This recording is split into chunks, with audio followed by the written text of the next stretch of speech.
We're talking to Gabriel.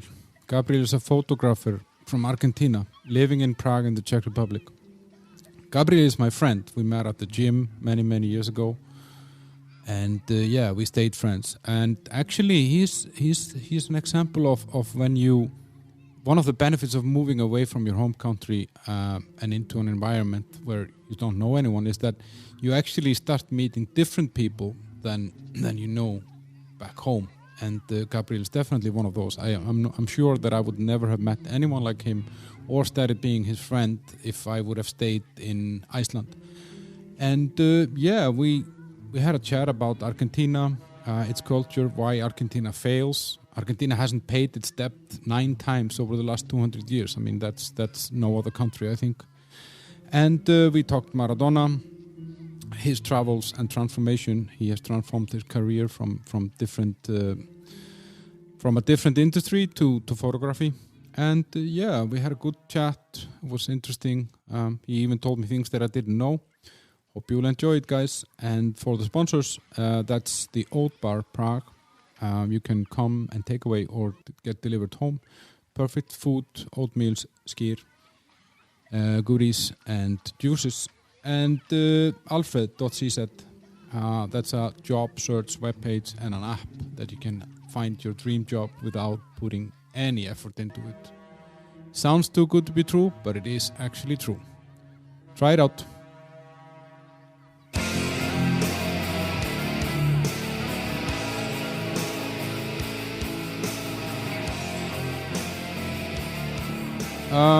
Welcome to the bunker, Gabriel Matula. Thank you very much. How are you today? Very good. So you just woke up, right? Yes. What time is it? 3? 4 o'clock? Yeah. Like a true Latino. I need a nap daily. Yeah. So we know each other for some years, right? I don't know, what, 6-7 years? Even more, maybe it was 2012. Yeah. And we met in a gym, CrossFit Praha, the first and oldest CrossFit gym of Prague. Yeah, cool place. And I remember we actually quite soon after we met, we started hanging out outside of the gym, and our first date was we went to a motorbike track.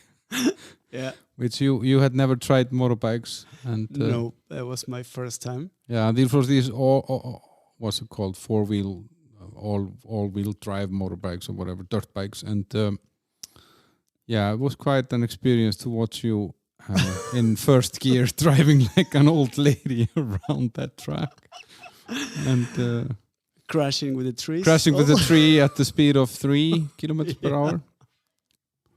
But yeah, nowadays, Gabriel works here in Prague as a photographer. He actually works internationally. I mean, you work all over the world, right? Yes.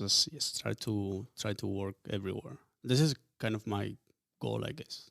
Yeah. To travel around and work and take pictures everywhere, and get clients everywhere as well. And yeah, that would be good if you got clients. That would be amazing. And I know that this year or late last year you were working out of Florida, right? Yes, I was 3 months in the US. Yeah, working few projects.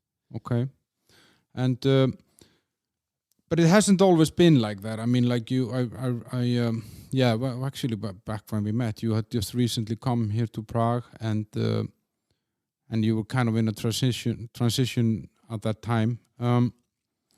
And you're from Argentina, from Buenos Aires. Yes. What's the background there? I mean, you're born there? I was born there in a neighborhood called Caballito. It means little horse. Yeah. And it's a middle class neighborhood. From, I guess I'm living in front of a park. It's a nice area. And I grown in a family. My dad was a normal family, middle class. My dad was an artist, and he was making a living out of something else. It's medical promoters, those guys who go to doctors and sell some drugs from laboratories. My mom is a psychologist. Mm. And yeah, I guess somehow Argentina Buenos Aires was changing very much back then when I was young.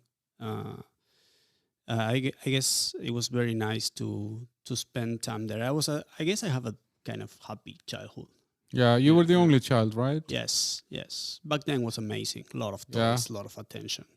But Great did you feel that to be different than from your friends, like to be the only child? I mean, did you see it as a kid? Yeah, I mean, I'm always, even now, I'm feeling like weirdo. Mm-hmm. I guess when I was kid, it was even more visible that maybe I was more lonely kid than other kids. Like, of course, the kid has siblings. They were like playing soccer or whatever in the street or in the park, and I was mostly at home watching cartoons and drawing and playing with my action figures and stuff like this. So, yeah, I guess. So you were more in your own world in a way. Totally, yeah, 100%. That my mom's freaks out from this. Back then, she was like really freaking out, and then she sent me to a psychologist and see if there was something wrong with me. And so she was worried that you wanted to spend time spending more time with yourself than with other kids. I guess so. Yes, she was really. I was like over there. Imagine like even having a Corona time. Completely isolated home, watching TV and watching cartoons and things like this. While other kids in Argentina, they were a little bit more proactive. Like, I guess because of football, like soccer is pretty big there. I never been good at it, and I didn't really like it. So I didn't really enjoy to go and run after a ball, right? So for some reason, this makes me more isolated for the rest of the kids. And also the fact that my dad was an artist somehow, I guess that create kind of a bubble in a way, like kind of like a more unique kind of world in compared to the other kids. Because we were on Sunday afternoon, we went to museums. And no other kids went there. They went to play football or of course. Like no one in town, or at least in my neighborhood, was doing this, and this is something that made me, I'm not saying a weirdo, but makes me a different kind of mindset as a kid, Plus I was surrounded, because I'm an only child, and I was surrounded by adults all the time. So another memory I have is, for example, when there was like meetings with adults or dinners or something, and all the kids were going and playing whatever, in I don't know, I was still sitting with the adults, trying to follow a conversation. I, of course, didn't understood, but in a way, somehow I was more involved in the adult world than in the kids' world. So as a kid, it was a little bit, I would say, yeah. You were an outsider in a way, yeah. Yeah. And but how is, you say that the city is changing at this time, and is it a safe place, or was it like how is Buenos Aires? I mean, I don't think it's a safe place. I think you get used to it. As every major city is a rush. Like there's a lot of, the transit is crazy. You can get crashed by a car very easily if you don't watch every corner. It's not like here that you put step in the sidewalk and the car will stop. Over there, I guess you had to. They speed up. Yeah, they speed up. They will try to hit you. Plus, of course, robberies and stuff, violence. It's not a safety place. This is a funny story. Like once, I guess I was about 11 or 10 or something. And my mom was really freaking out because I spent a lot of time alone in my place. In my parent place. And then she sent me to the psychologist, and the therapist recommend her to buy me a bike. And I was like, okay, let's try it. So I was learning how to bike. Back then I guess I already knew, but I haven't been out, often. So, anyways, first time we been to the toy shop, and they bought me a bike for kids, like the small bike. So I remember that there was the first weekend after this. I went to the street with my friends back then with the bike, and I got stolen. They stole the bike? Yes, right away. And that was the end of the story, man. Yeah. Then I came back to my action figures and TV and cartoons. No more biking. No more biking. But is it like, Argentina in general is I read it somewhere that they say it's quite a European, from South America, it's kind of a European city or country. Yeah, totally. It's I guess it's a mix of Madrid and maybe Paris. It's very it's very much. I mean, we came out of the migration in between wars, mostly Spanish, Italians, and then you're hiding some Germans there as well. Of course, yeah. In South Argentina, there's a lot of them. And I know. For example, in your case, you have an Italian passport, right? Yes. And why is that? My great-grandfather went to Argentina from Consolidazione War. It's when Italy got unified as one country. And since then, the family started developing Argentina. And but you have relatives in Italy as well, right? I may have. My mom was once to check who was left there, but I'm not in touch with them. And this is something that happens, I guess it's like my passport is out of my dad's family, and my mom has also Italian and Spanish. So yeah, we came all around. And when people say that it's a European or I don't know, the most European styled country, what do they mean? But I mean, now you've lived in Europe and then you lived there, and I know that you travel to other countries in South America. I mean, what is it that makes people say this? Is it the people or I guess the lifestyle. So it's a bit like, for example, we can appreciate to be sitting in a cafe, with the friends and have a talk, and you are not rushing, whatever. Like, or even in the lunchtime, if you're working in a company, you go to the cafeteria, and then after the lunch, you take some time to whatever talk with your colleagues. And also, of course, architecture. It's very nice. So I would say yes. It's a little bit of everything, and I guess it's not. Something came out of my mind. I was like, for example, we are not in that style more like United States, for example. So we are like a little bit of a mix of both.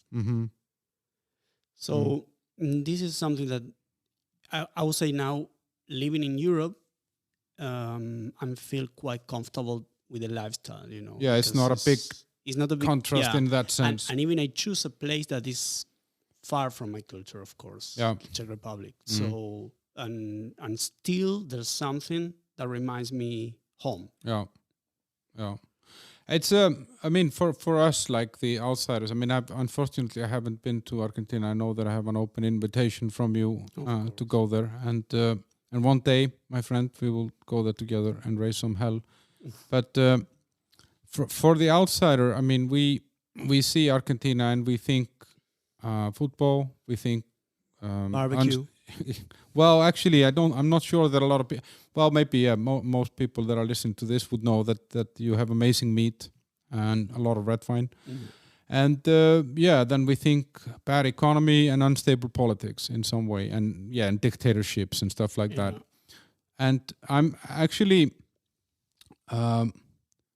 curious about it because before we recorded this, I was doing a little bit of a research into Argentina, and I found out that in 200 years, 9 times Argentina has not been able to cover its debts as the state debt towards then the World Bank or whomever is the creditor, probably the US in many cases and so on. And you've had, let's say, political instability, you've had hyperinflation, and this still seems to be happening like every almost every 5 years or something like that.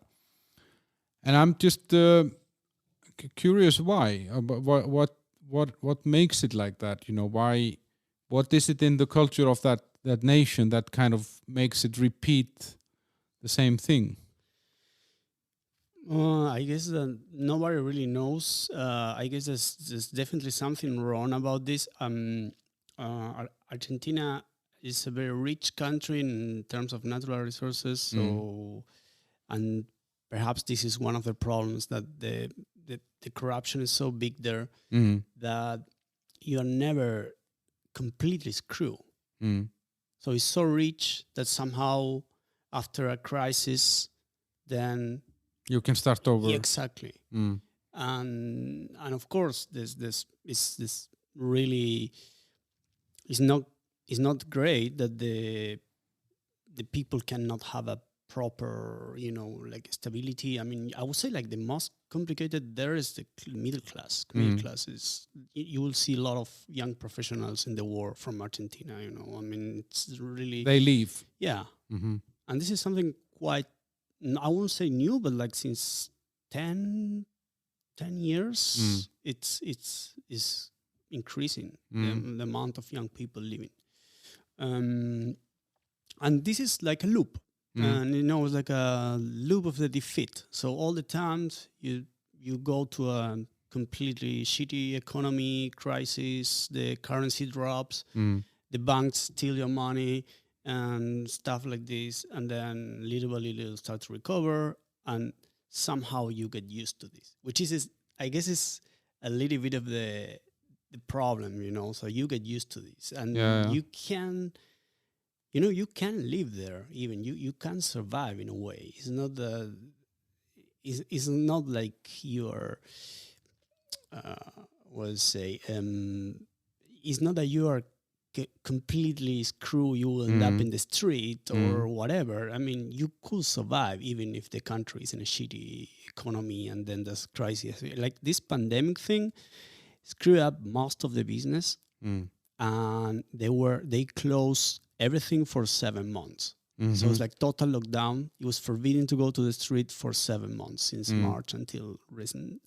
And everywhere, I mean, people like stores, restaurants, everywhere was really complaining. I'm watching Argentina news quite often. And after they open, it's like a party everywhere. And nobody really remembered that they were, struggling that bad.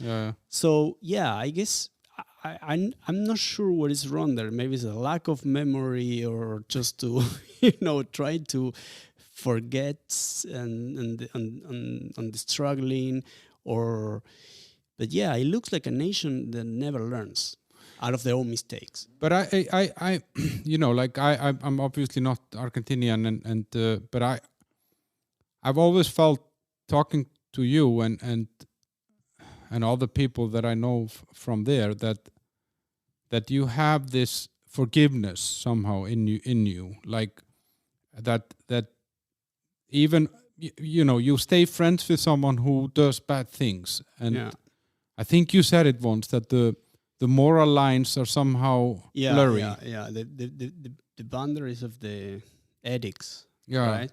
They could be a little bit flexible, I guess. You could be friend of someone who raped your wife. Yeah. What great choice.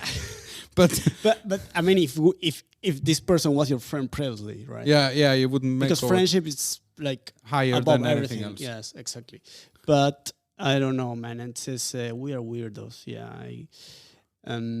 But it's visible in the politics, because like in a lot of cases like this, if a country would go through a recession where maybe people are losing their money in the bank, like, I don't know, once every 10 years or whatever, it would mean blood. It would mean like a revolution. You don't really have that. I mean, you had some military governments and dictatorships that kind of came out of non-democratic processes, but you always forgive. Yeah. No, I guess that this is maybe one of the problems. I guess that it somehow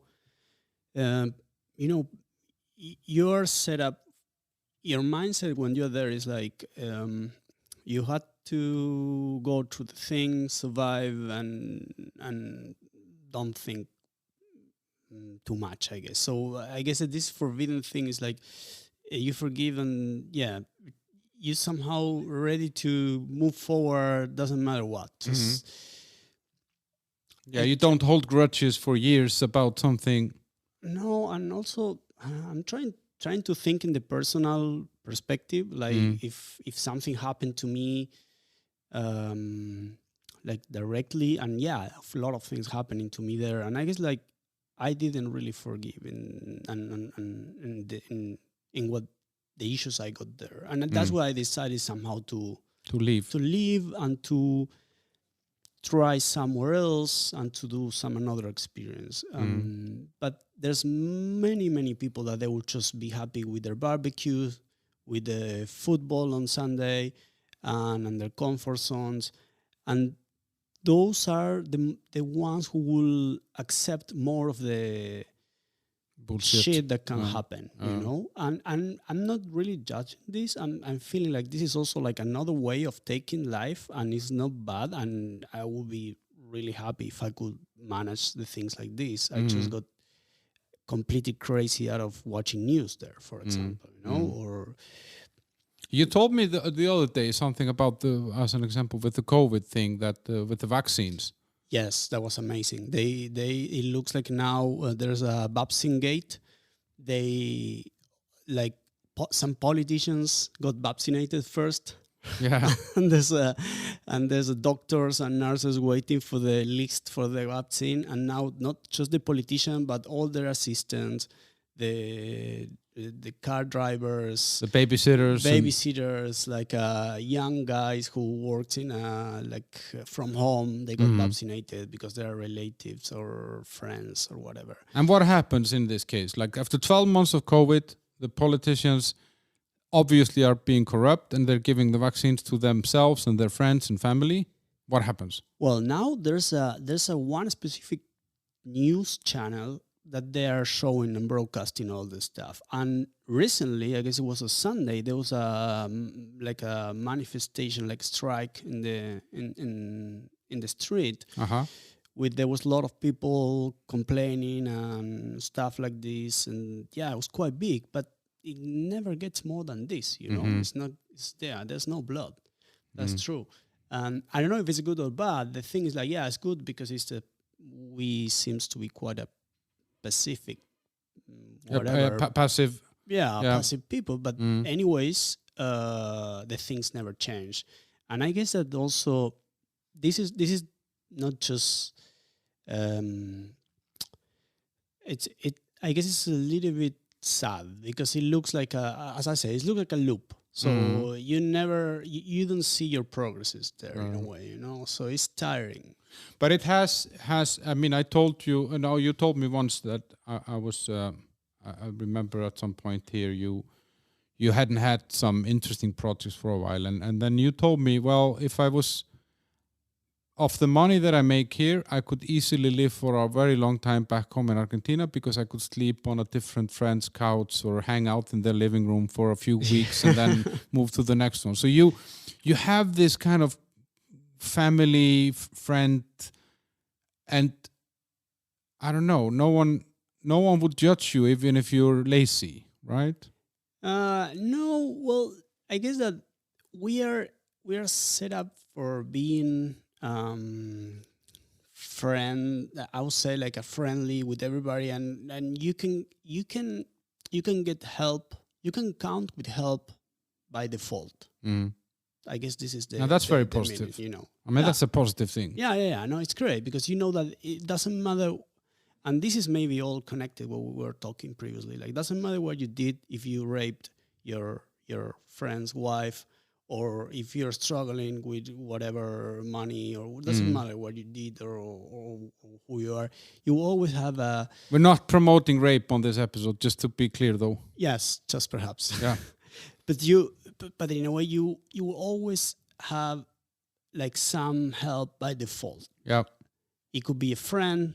It could be I don't know, like fantasy. It could be a relative family, relative. So in a way you feel protected by somehow of like the people there. So when people here in Europe tell me, "Oh, you're Latin, so friendly, blah blah blah," and I was like, "Yeah, okay." I also feel this that this situation, you are never completely alone there.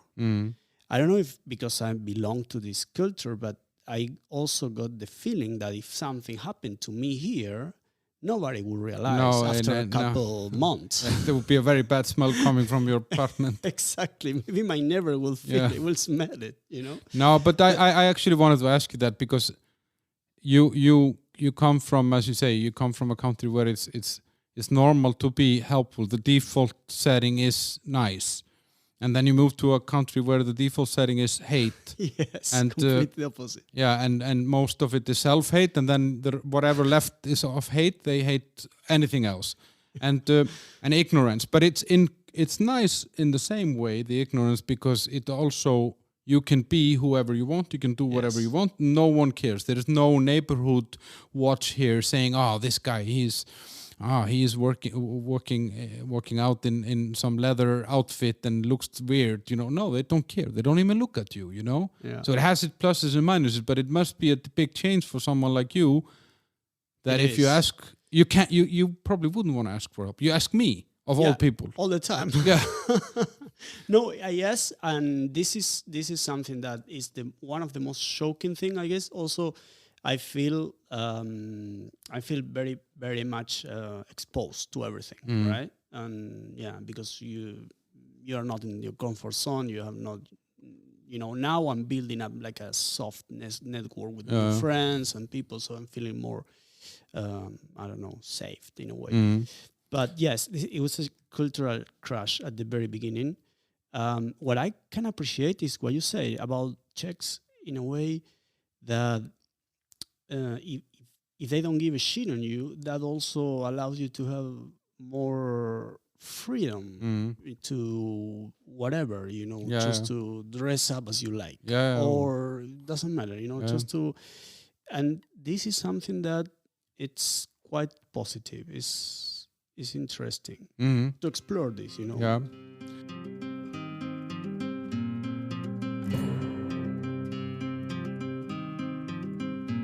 You can't really talk about Argentina without talking about Maradona. Of course. He died last year, 1 week after his 60th birthday.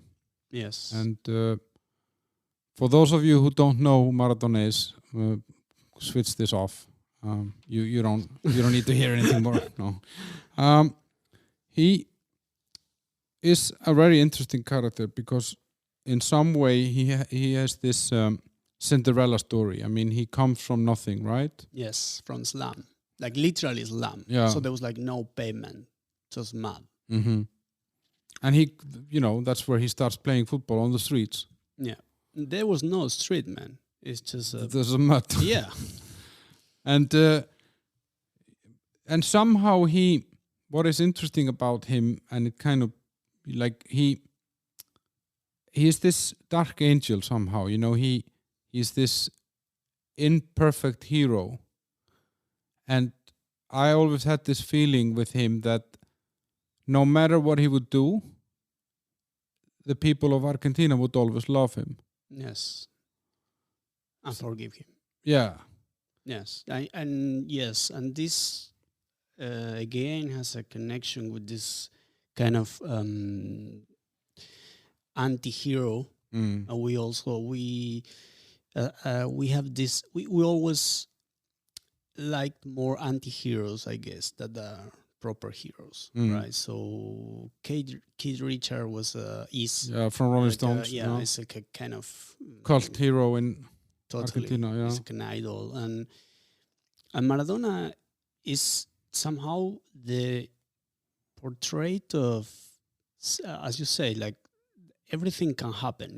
Like there's no restriction for talent, let's say. There's no restriction, like you can do everything and everything you want. And this guy was, of course, like super talented and discovered, I don't know if it was randomly or how, but the guy was discovering, and from the slum he came he came out being the best football player ever, or one of them. And this somehow in the Argentinian mindset, I guess that gives a little bit of hope, because most of people who are struggling or whatever, or in our situation, could think, okay, this opportunities exist, or these miracles exist. So, and I guess this is something that we're a little bit like rebels, but like sneaky rebels, like a kind of, I would say more always looking for the dark, I would say, or the non-proper hero. Yeah. Right? And yeah, Maradona, I guess, like everybody loves him there. In some way or another. I'm not really super into football. But he was so much more than just that. I mean, he meant so much more to the country than just football, right? Yeah, well, yeah, of course. But I guess that this is because in 80s, when, I mean, they got back from Mexico 86 with the World Cup, the full team. And for example, I watched this in the recent documentary, which was called Diego. And I forgot on this, and I watched it again in the documentary, and I remember, and they were to the Pink House, which is the government house in Buenos Aires, and they just climbed so they just hung themselves from the balcony with the cup. I don't know if you've seen this scene, if you remember. It is in the movie, and there's a scene that there was out of the public TV. And there was those guys, Maradona plus, I don't know if Canicia or which one, all of them.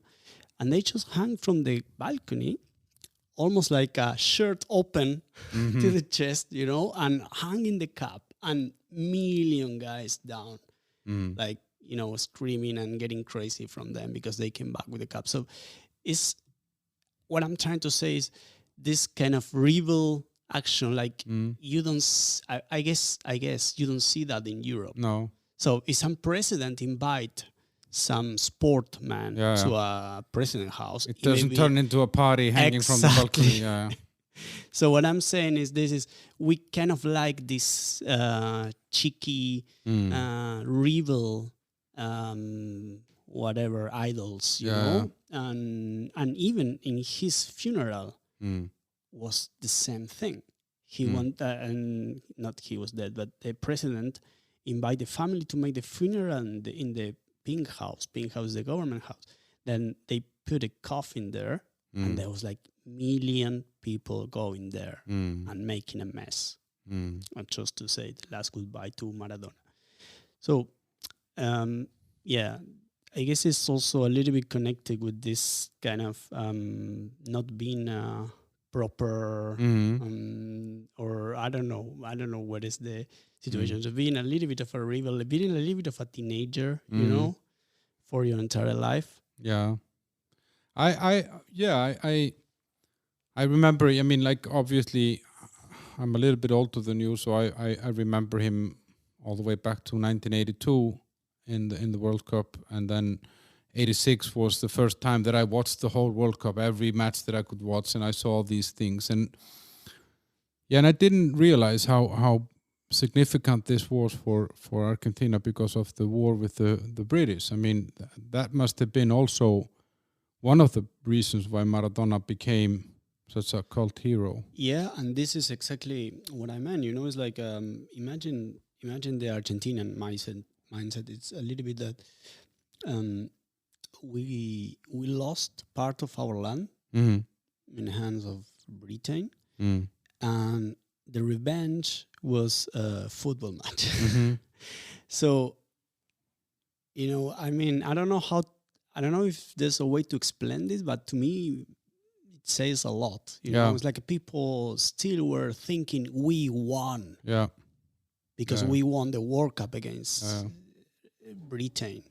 Yeah. And in the other hand, we were like giving up part of our land, part of our war, and there was like a lot of people, there was a lot of deaths, and so, and this is a portrait of Argentina, and how Argentinians we conceived victory, how we conceive success. So And I mean, I think that was kind of probably for Argentina back then, because I'm not sure that I don't think that people realized how big Maradona would become, or like, but I think this must be like the cornerstone of the legacy, that bringing home that cup, that revenge against the British. totally, yeah. He became an idol. Yeah. Since then, and completely, I guess like it was amazing. There's pictures, man. I mean, I don't know. I guess that if maybe you may seen them, but there's pictures online, and he's wearing this like a fur coat. Yeah. Super fancy, expensive fur coats and golden earrings and stuff like this, and it turned out in some like fashion, that in a way that Argentina celebrities back then, they were like dressing like this, out of Maradona style. And I mean, you've seen it now, and it's super cheesy. But back then, it was like, that's fancy. I think it's cool. I don't think it's cheesy at all. I mean, if you're Maradona, you can do what the fuck you want, Exactly. But he's like you say, he's like an anti-hero. And I remember, for me personally, when he was when they banned him in Italy for cocaine use. I was very frustrated about it, because I felt that it was unfair to judge him for something that was happening, because it was during summer. The season wasn't even going. He wasn't playing or anything. He was just partying. Yeah. And I felt that this was very unfair. But at the same time, as I didn't necessarily think it was the right thing to do, to be a cocaine addict, it still, for me, somehow I thought, wow, and he can play this football and a coke and still like this. Yeah. Like he can be the best fucking footballer in the world. Yeah. But he does coke like there is no tomorrow, And now it's like, wow, that guy is good, Yeah. And this is exactly what somehow attract us in Argentina. It's like this kind of edgy characters that you play with your luck, and in a way became some, I don't know, what to say, more. I mean, I guess that it's kind of how to say, well appreciated if you are a person who could take risk. Yeah. In our mindset, Yeah. It's like okay, you somehow could take a risk without, doesn't matter what, and then if you manage this, then you became this anti-hero that I guess that didn't live by the rules, took risks, but still managed to come out. Yeah, and also, it's absolutely. What I also feel is like we break rules in a different way that other countries break rules. We break rules. We mock on this. We mock on every rules. We break rules. We sneak around as much as we can. I don't know, avoiding taxes or shit like this. And in some reason, we are proud of it. And it's something that, I mean, it's in your genes. I came here, and for me, I learned so much about taxes here. Fuck, man, I didn't know about all those things. You didn't even know that you had to pay tax. Of course not. What for? But so I know, and taking now advantage about to this and talking about my personal situation. I guess that I became, I guess, a better person or a better citizen in a way, out of learning things that never been told to me. That's so interesting. In Argentina, it's bloody normal. You cheat with taxes. Everybody does. If you pay taxes, you're an idiot, basically. So, I mean, you have to find an accountant who will help you to cheat taxes. And all the time, and this is just a little example, and all the time, this kind of thing, this kind of behavior of how to break the rules and mock on it after, this is very, very, very common. But that's, I mean, I guess then you can say that in some way Maradona is he He is this what you described now in the flesh. He mocked the system. He played by his own rules. He did his own thing. Yes. And I've often thought about it, like if he would have run for president of Argentina. Yeah, he will win. Absolutely. Yeah. Yeah, he will win. I would have loved to see that happen. Yeah. But he had a good foreign policy, though. I mean, he'd been hanging out with Hugo Chavez. He was hanging out with Castro. Tattoo of Che Guevara. Yeah. And he was absolutely. in Cuba with. I think he actually has a house in Havana that Castro gave to him back in the 90s or something like that. Jesus, they sent him to Havana to kind of clean out of one of those overdoses or something, and he was doing this treatment, like a detox treatment. And it seems that didn't really went well. No, but this was supposed to be his fate somehow. He was not a guy that would become 100 years old. But he left behind for us a lot of things to think about, a lot of memories, and a great. I mean, absolutely. There would never be another Maradona. One thing happened to me here was really, really interesting. On the last World Cup, we've been to Yegrovisari, to this beer garden, to see some. I guess it was France against Argentina. And it was packed. And there was some guy with the Maradona t-shirt and talking with the girl there. And I saw a little bit of a space. So I asked him in perfect Spanish if we could just sit with them. You know, I'm in Argentinian because, of course, there's a guy with the Maradona t-shirt. So the guy looked at me like he didn't really get shit. And I was like, okay, do you speak Spanish, whatever. And then he was like, no. I was like, okay, so you are not Argentinian. He said, no. And why you wearing the Argentinian, T-shirt? And I said, no, I'm a big fan of Maradona. Where are you from? Syria. Yeah. Okay. Yeah. So that means this guy was very, very someone, it was very, very popular all around the globe. I remember another story in radio back then in 90s when Maradona was in Italy, I guess. There was a case of a guy who was lost somewhere also in don't remember exactly, but like let's say like Turkey or some very, very bad neighborhood somewhere around. And no, without speaking the language, of course, and quite lost, without kind of hopeless, feeling that he will be robbed or something. And then these people approached to him, and the guy was really freaking out. No, they couldn't communicate because this gang didn't speak English as well, and the guy was just selling like Maradona. And it looks like, Maradona, okay, Maradona. That saved his life. And the gang said, exactly. So just by saying Maradona, he managed to save his life in a way, or just to avoid the risks. Yeah, and he is that global name somehow. I mean, and there will never be anyone like him. And he was the hero of the people, and one of us somehow. Yeah.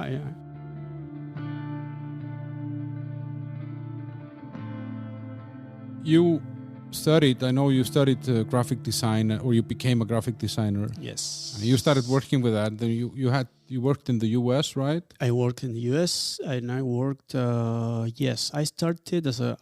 graduated as a graphic designer, and then right after, while university, I started working in television, doing the motion graphics and all those kind of things. I worked for major networks back then. Disney Channel, MTV, Sony. And for some reason, I was a little bit fed up of this. It was like, long hours in the computer and really not really doing anything really creative. And I decided to bump into film after this, just to try. It took me like 5 years to learn the stupid software to work in the film industry. And I did. I managed. This is one of the reasons I ended up also here. I was seeking for a film post-production. And one company here asked me invited me for an interview. So I came, and that was my first time in Prague. It was back then, 2010. It was beautiful. It was a spring, I remember. And there was a concert in the street, people everywhere, like I don't know. I remember that I had that really, really, really nice feeling out of the city. So I managed to work in the film industry. I work in a movie called Olympus Has Fallen. As in the lighting department. I was working. You did the shades of the trees in the garden of the White House. One tree. Yeah. Yes. It took 4 months. But that was amazing tree. Yeah, and that shade that came from it was amazing. Yeah, I've Reflection seen that scene on the window. I've seen that scene 5 times. I never seen the movie actually. You know, the people were like, "Come on, you work in the movie, you never seen it." I was like, "No, man, I got to feed up out of working it. You know, I want to know what is going on there." But then but then you didn't stay back then. I mean, you went back after this, and then yes, and then you went on a world tour in a way, or you started traveling. That was during this. That was during 2010. So the story is like I by working in television, I had a small company, small studio working for TV channels, and I spent like 4 years without holidays. Really, really working really hard. And 2010, I decided to shut this down and go for trip, and that was beautiful. I did 7 months trip in Europe, and I've been in 20 countries, 20 cities, maybe 16 countries or something like this. Let's say 20 cities. On your own? Yes, on my own with my credit card. But it turned out kind of thin as a paper after the trip. Yeah, it was heavily used. Yeah. But you had no issue with traveling alone for 7 months? No, it was beautiful. It was even better to be alone for me than to be with someone else. It was completely open to everything. Meet people, go in bars, go in museums, go in whatever, you know, just, okay, checking the map and see, no, this is a small town here with a Egon Schiele museum. Okay, let's go there and see what's going on. This example of because I mean, because most people wouldn't want to travel on their. I mean, like, you know, like it's usually a couple or 2 friends or something like that. I mean, and it's interesting because we just started talking about that you always played by yourself with your action figures and in your room and drawing and stuff like that. I guess I kind of learned to be alone, right? To be by myself or to do not freak out of this. Yeah. Which is also quite important, you know. I mean, it's of course it's lovely if you are with someone and if you're a proper partner, but if you don't, then you shouldn't freak out anyways, you know. And on this trip, what was there some like interesting place? What was the most surprising place, or what was kind of like? I guess this really changed my life. This trip, I was really happy in Copenhagen. I came here. I guess I told you this story a million times. I met my good friend Mariano in Copenhagen. Back then I didn't know him. I wrote him through a website or couchsurfing stuff. So he invited me for a week to his place. And that's how you traveled? You were couchsurfing? I was couchsurfing, yes, all of the time, yes. And no backpack? You didn't have a backpack, right? You had a suitcase? I had a suitcase, which was like completely fucked up after 2 months of traveling because it was like a really shitty Chinese suitcase. And I remember like the wheels were breaking. So at the end, I was like just carrying it by the street. Dragging it on the street. That was lovely. Copenhagen, sorry. So I met this guy, Mariano, great friend now. And he was like, yeah, you can stop by my place. Don't worry, blah, blah, blah. And he was married back then. So, and he was working. And so his wife, received me when I came to Copenhagen, and then she told me, let's go to pick up Mariano to his office. And by walking, I realized there was something going on the street.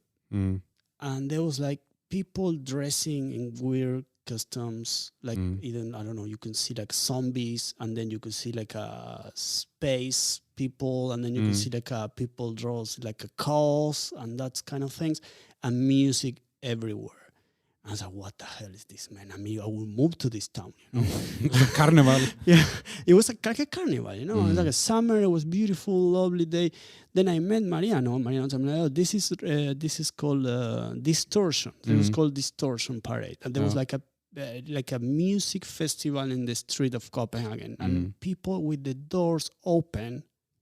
So I ended up in someone's apartment, just with Mariano and his wife, drinking. That someone who just opened the door and let people in to invite for drinks and have party with chill and celebrate summer and good music. And the music is just amazing. It's a lot of teachers. It's electronic music. I lived in Copenhagen. I remember this festival. It was great, actually. And then what I realized is that, I mean, I don't know if realized exactly then, and I remember that back then I was listening a lot of like Trentemøller, of course, Björk, a lot of Scandinavian music. You know, I'm still rock shop, like Jesus, you know. And I was like listening to this even in Argentina before this trip. So when I got there, I was like, I can't really believe that the music in the airport, you know, how do you call it? The music, like, you know, like the elevator songs. Yeah, elevator songs. It's just even amazing there. Yeah. And I was like, how come you have such a good artist in at least in terms of music? So for me, I guess Copenhagen was one of the places I really liked the most. Also, St. Petersburg. It was completely different, of course, but the people was really nice, really nice. And you were in Belarus as well, right? I've been in Belarus, yes, for 3-4 days. Okay. Also Vienna. I really liked Vienna. And back then I remember when I came back home after these 7 months traveling and after these 20 countries, these 20 cities I discovered, I remember my top 3 was Copenhagen, St. Petersburg, and Vienna. And for some reason, I ended up in Prague, which is a little bit of a mix of all of them in a way, you know? So I somehow get this feeling that this is a little bit of mix of this.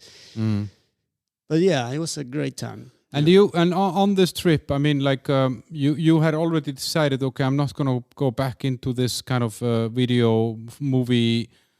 But that's you closed down your business in Argentina, so you didn't really have anything to go back to, right? Well, I guess that was kind of the idea. I was looking for adventure back then and detachment, and see what Europe could bring me. You know what Europe will. And you met a girl in a bar in Berlin, right? No, really? No, did you meet her here? No. Which one? The one that brought you to Prague eventually. No, well, I met her here. I met her here. Yes. So eventually I met my ex-girlfriend and I moved to Prague to try with her. And also I really, really liked this city. I was like, okay, let's give it a chance to Prague. And yeah. And I remember this is when we meet. I mean, this is you're kind of fresh off the plane in a way in Prague. Yes, and almost virgin. Yeah, and I remember you kind of got into that.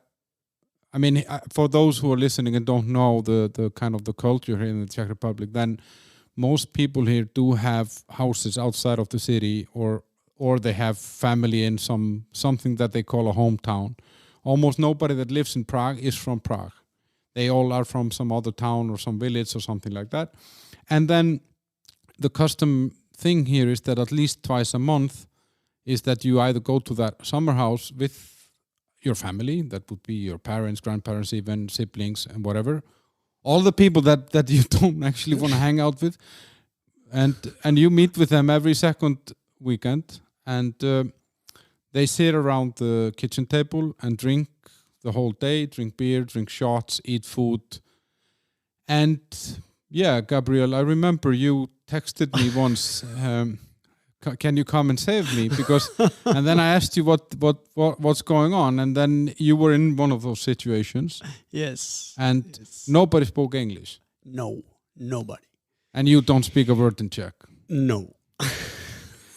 So you kind of kicked into this hard reality. It was like a trap because at the beginning, so as I was dating this girl and we were like living together, and at the beginning it was okay. Let's go to visit my family to this town. Okay, like I remember that back in my trip, I was visiting family of those guys even in Russia. So to a small town called Roskilde, as same as in in Denmark. Copenhagen, yeah. No, that was in Russia. Same name. Same name. Yeah, same name. And it was like a super small town. I don't know, maybe 300 inhabitants, you know. And we were like visiting whoever, like parents of one of those girls or guys from the couch surfing. And so when this happened to me here, I was okay. This is like once. Once in within a couple months or once in but it turned out it was like twice a month or something like this, you know. And at the beginning, of course, I was sitting there, poker face, smiling, trying to enjoy. I mean, the food was great. Yeah, we were drinking full day. I was trying to pick up some words. My ex-girlfriend was translating something, but not really, you know, after some time of translating, you get also tired. So it was like, okay. And then those visiting started to be more often. And like I ended up saying, okay, you go enjoy yourself. I would just go Jägerdavisari to take a sunbath or whatever. Yeah. And I actually like, because, you know, like for me, having been here over a decade, then obviously I have met a lot of expats, and through that gym where we met, that's kind of where I formed my network of friends in some way. And it has been really interesting to watch you somehow developing. Yeah, and integrating into this society, because you come from a background of which we talked about with Argentina being a different thing, where the kind of the default thing is helpful and so on, and then you come I'm a fucker now. Yeah, you haven't become that yet, but you're on your way. No, it's really I think the culture shock that you had versus what I had coming from Iceland, then Denmark, and then coming here was a very different thing. And I think it must have been challenging for you sometimes to kind of figure things out here. And and you were very much on your own, because you broke up, you and that girlfriend. You weren't together for a very long time after you arrived, right? Maybe a year or something. Yeah, and then, you know, most things you kind of had to figure out. And at the same time, you decide to transition your career, right? Yes, exactly. Yes.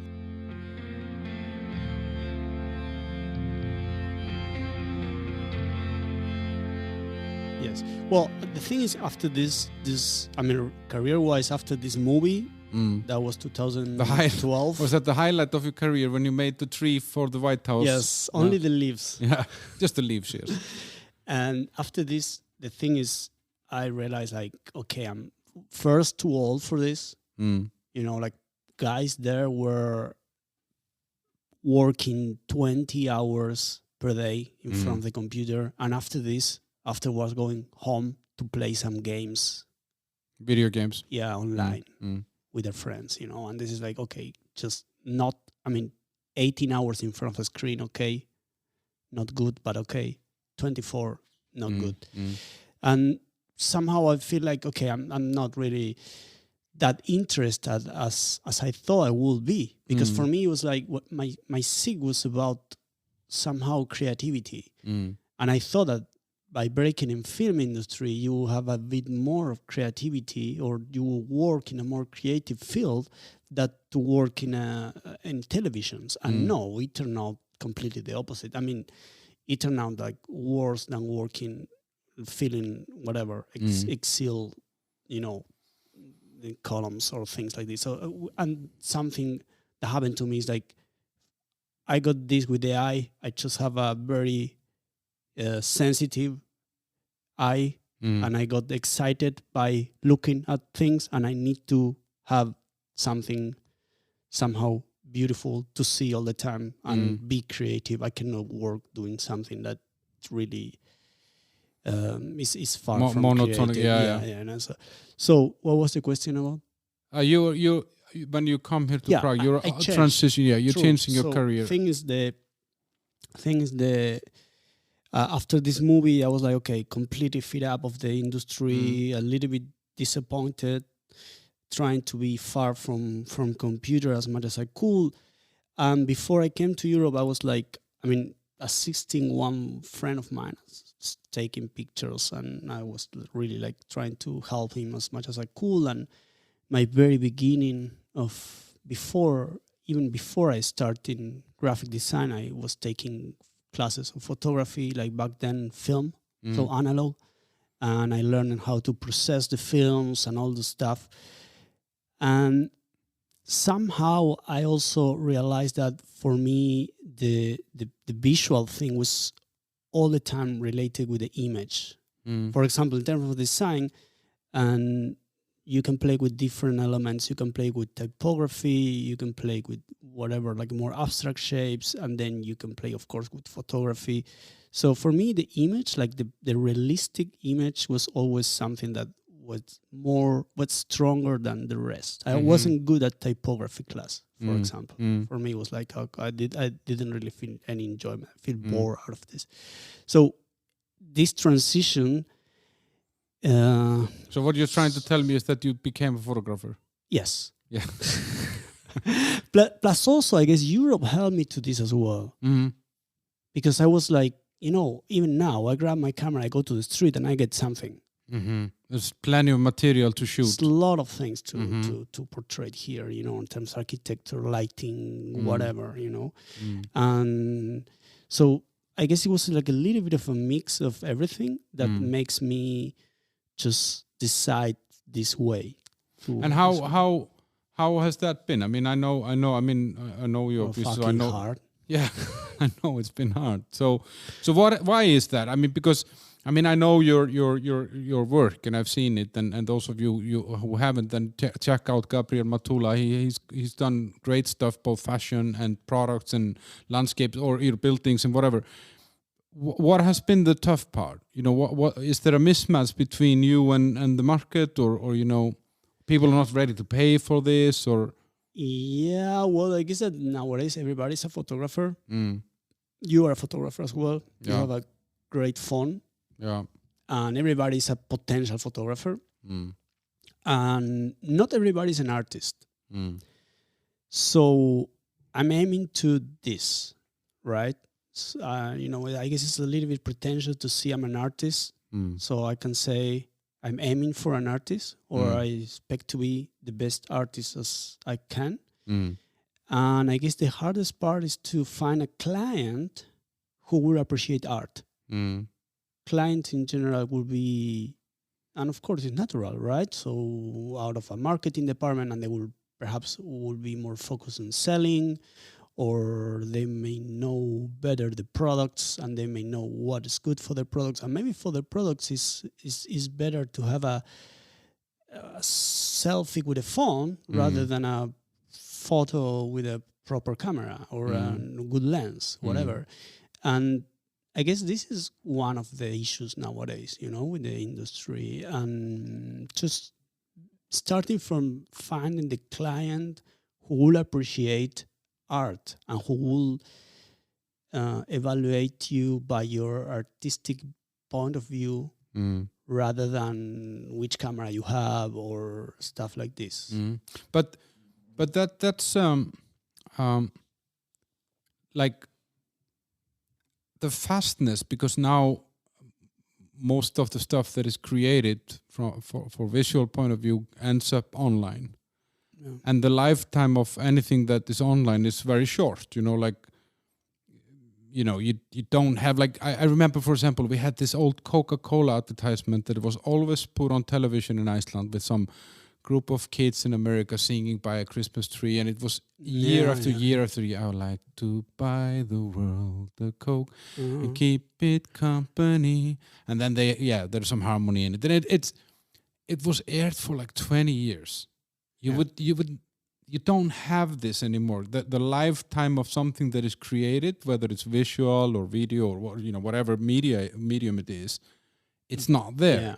So I'm thinking like, okay, so if you take a company in some fashion or fast-moving consumer goods or something like that, they are coming out with something new every 3, 4, 5 months.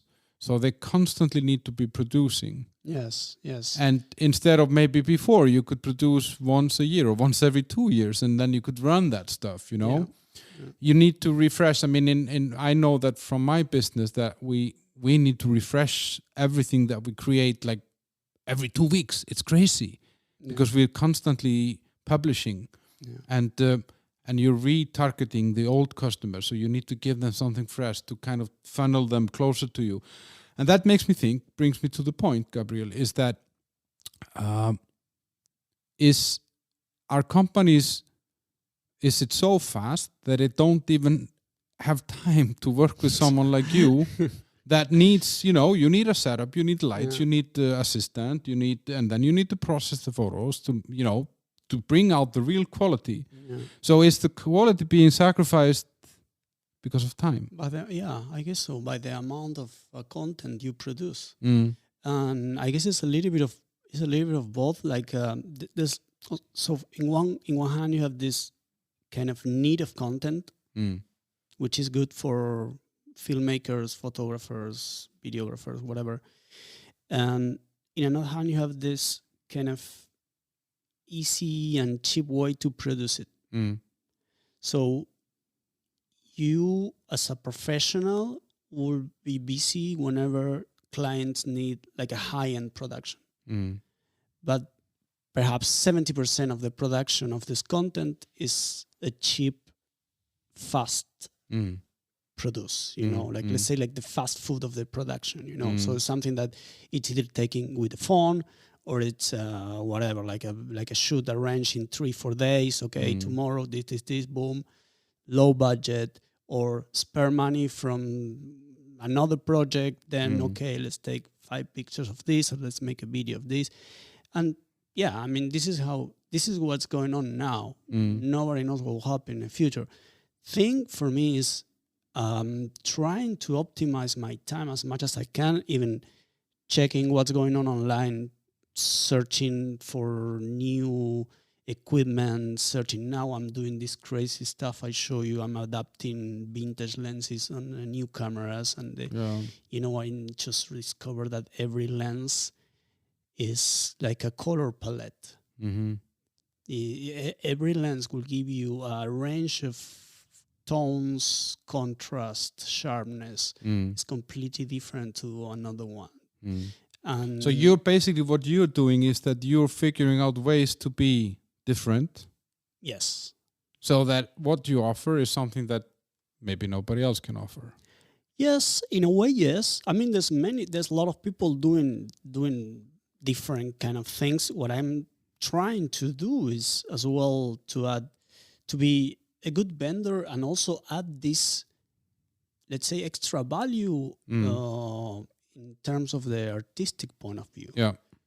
And to approach this, I'm doing research all the time. Yeah. Like learning, as I said, like, okay, there's a lens from Soviet Union 1960 on eBay. You can buy it and then you can adapt it to your DSLR camera. And then your results you get that are completely different than the DSLR camera with the modern lens. So, and I'm not saying that this is them discovering the, Coca-Cola formula or anything. No, but it's in a way that you set yourself aside from the rest. I mean, you're doing something different. Yes. I'm trying to do something different all the time. And I guess here, in a way, which is good and bad, is like I'm bloody different from everybody else. From everybody else, yes. So that could be completely good or bad.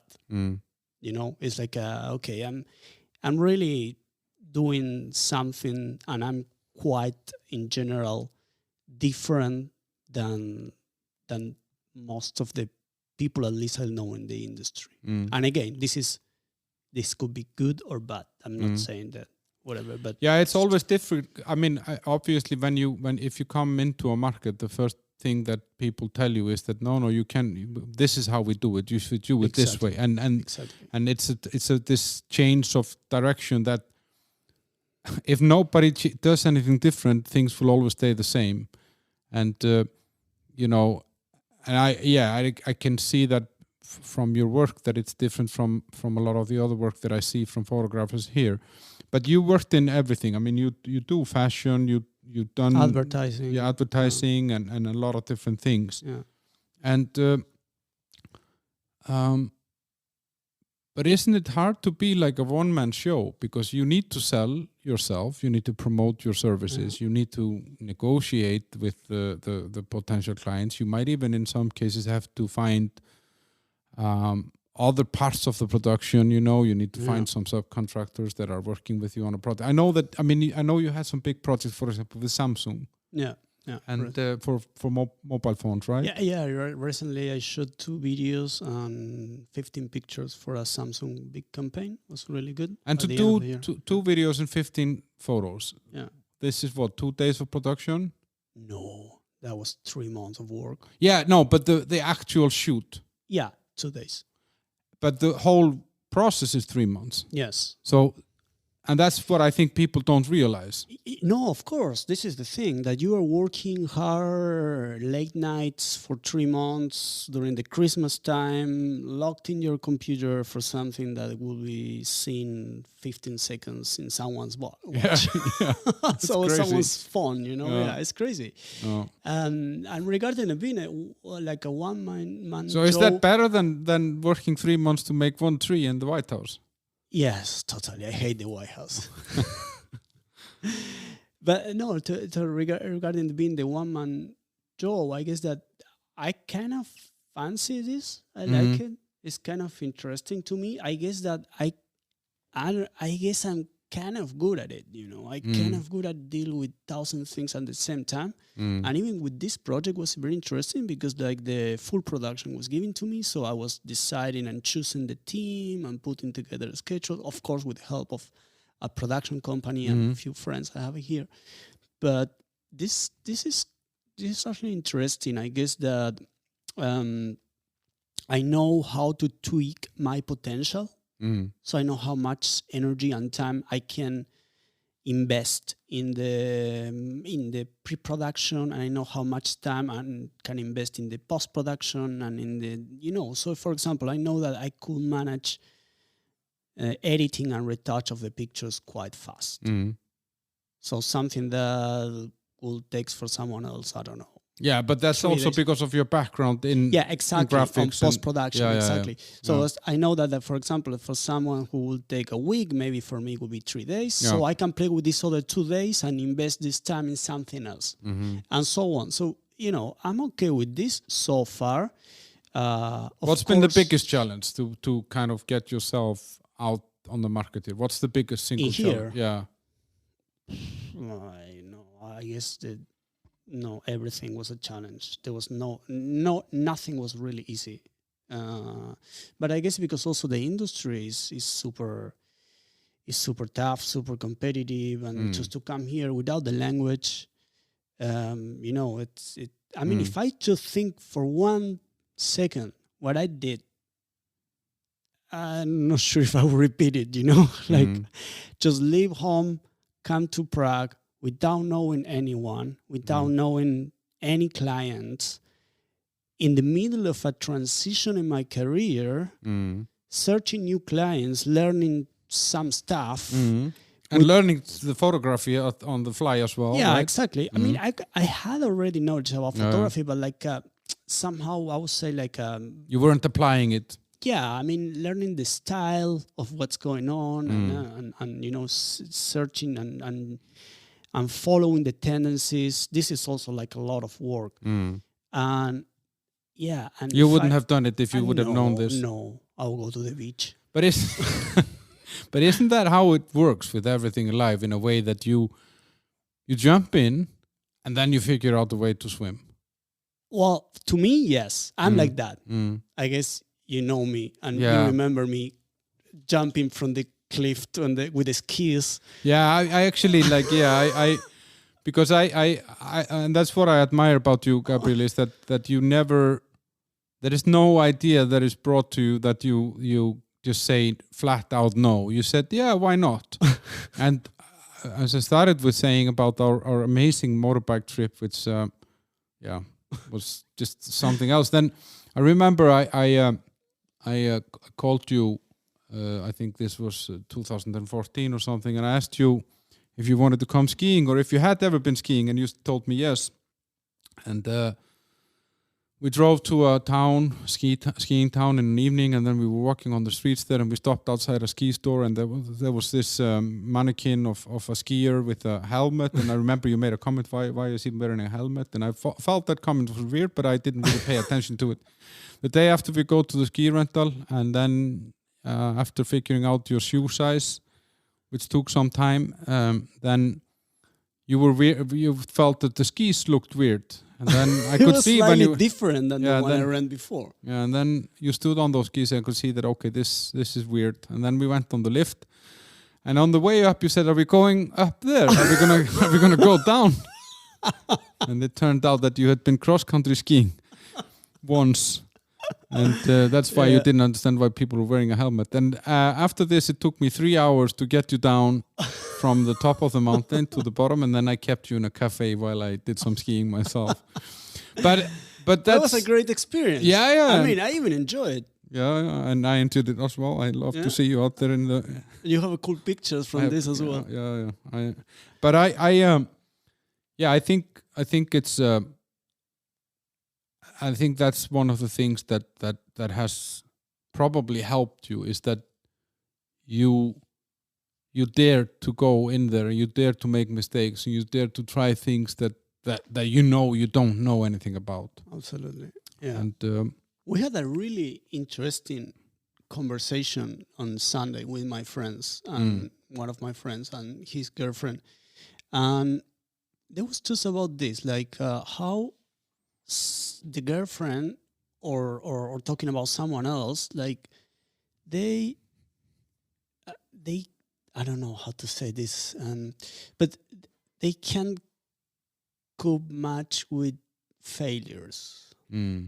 They they try to avoid. Don't want to take risks. Avoid failures, right? So my friend and I, we were just trying to convince this girl, also a friend of us and a girlfriend of my friend. I was like, no, you have to commit mistakes.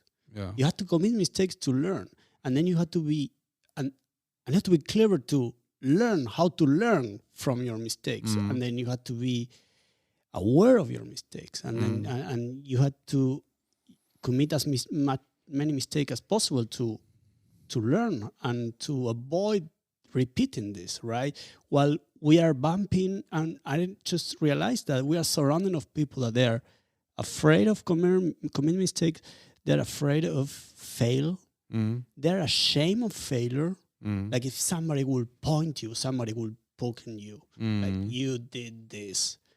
I mean, there's no way you will do anything without being wrong at least once. Yeah. So, yeah. But I totally see where you're coming from, but it also it brings me back to this Argentina, Maradona, the forgiveness. You know, like, you might have done something wrong in the past, but my arms are always going to be open to you. Exactly. If you come from that environment, you actually dare to try. You dare to make a risk because you know that the ones around you will not be there pointing at you. They will actually be there with open arms to take you back if something goes wrong. Exactly, until you come to Czech Republic. And it turns completely the opposite. But I think, without being some sort of a philosophist, then I think if you look at the history of this country, then, and the communism and all the things that have been going on, it has been a country where you very much should not put your neck out and take any risk, because then you get your neck cut off or whatever. And it's there is a reason why a lot of countries in this region are struggling to be modernized and being innovative, because there is a certain stigma around making mistakes. And luckily, I mean, for me, coming from Iceland, from a small community of 360,000 people, we can make mistakes. We do judge, but we have to forgive also. Yeah, we have to forgive, because it's such a small community. If we wouldn't forgive people, we wouldn't have anyone. You know, like nobody would function there. So, yeah, but it's an interesting thing to this. How do you say, to have the balls to actually go out there. And I see that. I like that about you, that I've seen you fail miserably on skis, on motorbikes, and a lot of different things, but you always come back, and I like that. I mean, I really appreciate it. I mean, first of all, it gives me a chance to laugh a little bit, and then secondly, it's brave. Yeah, it's brave. Yeah.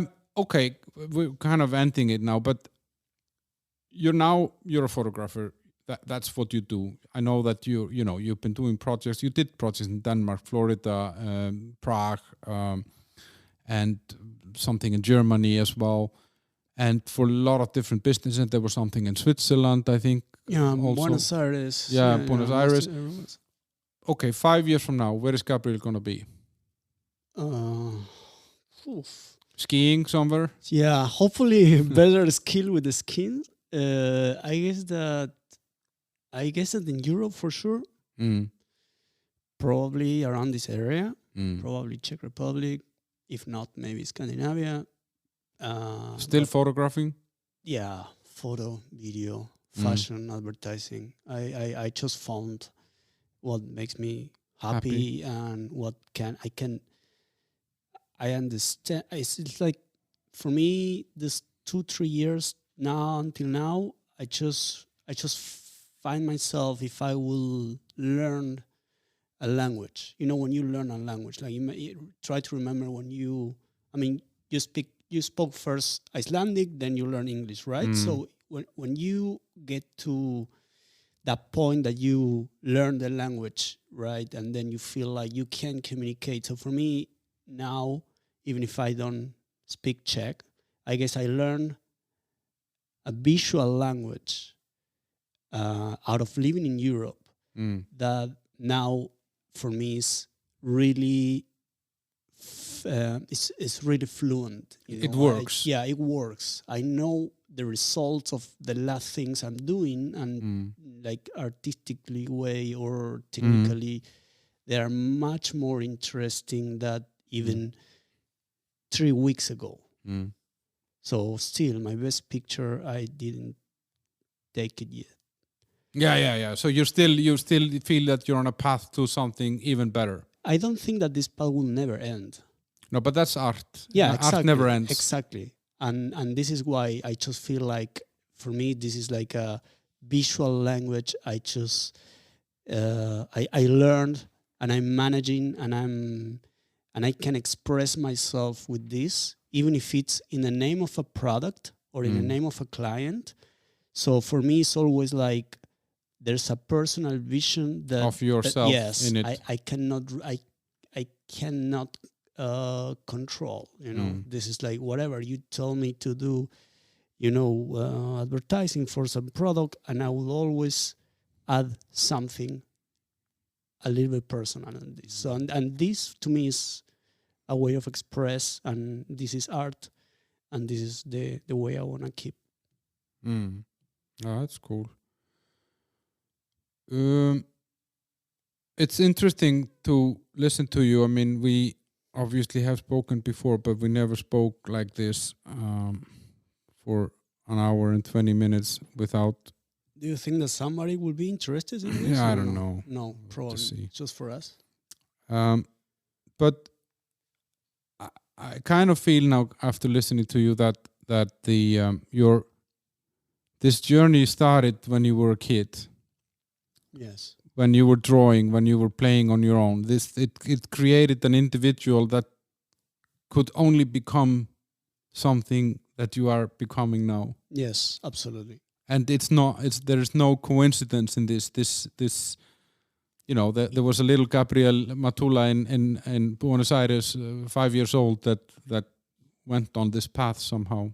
Yes. I mean, this is this is something that I'm the product of 44 years of having a visual, sensitive excitement or whatever. Yeah. And this is the result of all my years of learning things, drawing. I mean, I can tell you now, but I guess you know, I when I was a kid, I was learning like human anatomy, drawing, color theory in my high school, in my university. Like spare classes of whatever. Everything. Yeah, it's always there. So it was always something that is arousing and is going out. But also the loneliness in some way. Absolutely. Being the lone kid, because most people would not go on that trip that you went, wouldn't go into. I mean, photography, that's a one-man show. That's a lone ranger, Yeah, absolutely. Yeah. And still, I'm just feeling like now, for example, I'm having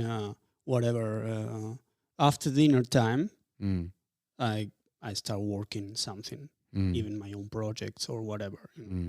So if it's not a client thing, then it's my own project or doing research or reading about lenses stuff, whatever. Well, I'm happy. I want you to stay here as long as I live here, because you have been a source of great pleasure for me through the years, and I hope that will continue. Likewise, my friend. Whenever you move, just let me know. I can. Yeah, you can will release come me. along. You could crash on my couch for a few years. But if people want to follow you, so where is it? You have a web page. I have a web page. It's Gabriel Matula @itsounds.com. Instagram, Gabriel Matula. I start browsing now the Twitter, Gabriel Matula. And I may be in Behance, is another network for artists, Gabriel Matula. And you just Google Gabriel Matula. Something will and you will come find out. him. Guys, thanks for listening. To follow the show, there is a Facebook page called The Bunker, How the Hell Did We End Up Here? My Twitter is Midlife Crisis Warrior, so Gabriel, you go and follow me now. Okay. And my Instagram is Midlife Crisis Warrior. The Instagram page of the show is Bunker Prague. And please remember to review, especially on Apple Podcast. That's always helpful. Give me more exposure. Tell your friends about the episode and share it with anyone that you know. Thanks to the sponsors, the Old Bar Prague and Alfred Jobs, or alfred.cz. I will think we are just done. Thank you, Gabi, for coming. Thank you very much for inviting me. See you guys. Bye-bye. Bye.